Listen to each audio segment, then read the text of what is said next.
Ang aga pa pero ang dami mo ng benta.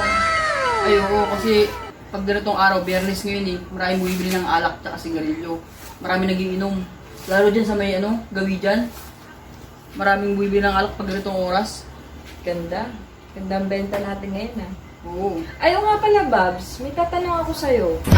Ano yun? Kanina si paring Patrick, saka si paring Alvin pumunta dito kanina. Oo, bakit daw?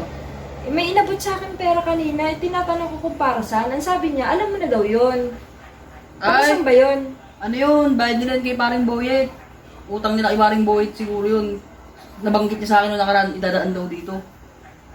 Bayad kay paring Boyet? Eh, kapit-bahay niya yan ah. Ba't kailangan pa dito sa may tindahan? Ay kasi ganito, may pupuntahan sila. Kaya dinaan dito kasi baka hindi sila magkita. Pupuntahan lang ni paring Boyet dito. Totoo ba yung sinasabi mo? Oo, bayad nila yung kay paring Boyet. Ni-review ko ang CCTV kanina. Nakita ko, kagabi pinautang mo ng alak yung mga kaibigan mo. Ayun ba yun? Ay, pasensya ka na. Eh, nakiusap na umutang kasi nag-inom sila nung umaga dun sa may kabilang kanto. Dyan, sa kanto dyan. Eh, nabitin. Kaya pumunta rito, umutang. Nahiya naman ako na hindi bigyan, kaya binigyan ko. Yan. Yan ang hirap sa mga barkada mo. Pag bibili ng mga alak, sa iba sila bibili. Pag uutang, makikiusap sa'yo. Dito pupunta. Hindi ganyan ang pagkakaibigan. Hindi dyan nasusukat ang pagkakaibigan. Hindi porket na hindi mo pinautang yung kaibigan mo, eh hindi ka na tunay na kaibigan. Kaya tayo nagninegosyo para maghanap buhay. Hindi para pautangin yung mga kaibigan mo. Eh, pasensya ka na, hindi ko na nasabi sa'yo eh. Alam ko na kasi magagalit ka eh. Alam mo naman talaga magagalit ako ah. Alam mo naman pala eh. Yung mga kaibigan ko ba, nakita mo na umutang dito? Di ba hindi? Nakita mo ba na pinapautang ko sila? Di ba hindi?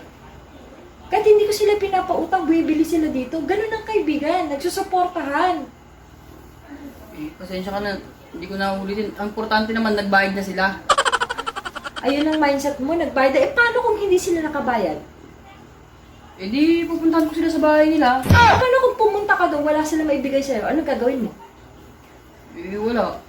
O yun, Babalikan ko na lang ulit sila, ganun. wala kang magagawa, di ba? Eh paano kung tayo magwala ng puhunan? Sa tingin mo ba yung mga kaibigan mo na yan, papautangan tayo? Eh, malamang, hindi.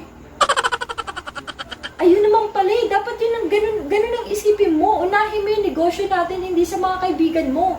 Hindi tayo naghanap buhay para sa kanila, hindi tayo naghanap buhay para pautangin sila.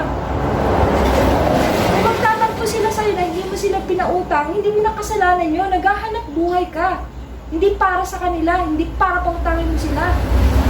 Pasensya ka na, hindi ko na ulitin. Sasabihin ko na lang sa kanila na sa susunod, hindi na sila pwedeng umutang. Talagang wala nang susunod. At talagang hindi mo na pwedeng ulitin yan.